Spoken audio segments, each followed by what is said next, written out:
I didn't really know sprinting was my speciality until probably 17 when I started sprinting well in the Bakerits. I always thought I was going to be a climber.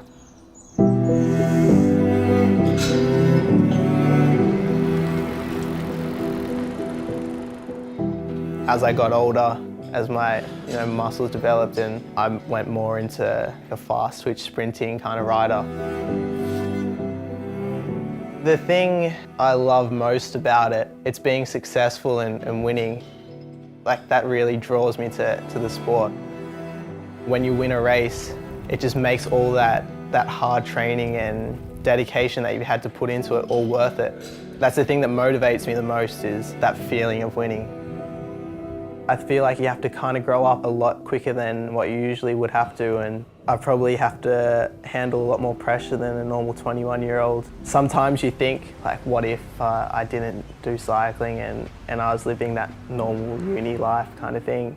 There's not really once that I actually think that I'd prefer that.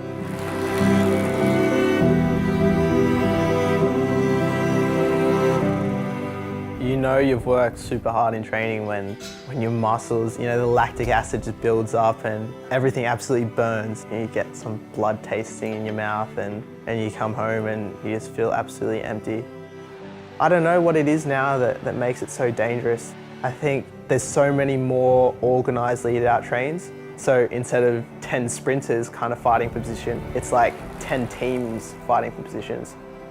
Sometimes you're sprinting at 75k an hour. It's a pretty surreal sensation, I guess, and especially now in this position that I go in, it's pretty scary because you're so close to the front wheel. And that was the hardest part, is training to put power out while you're in that position, because it's quite low and really front heavy. The main thing at the end of my career is I can look back over it and know that I couldn't have done anything extra, or I did everything I could to be the best I could. That might mean I win a stage of the Tour de France and that's it, or you could win maybe 15, 20 stages, and whatever that brings, I'd be happy with.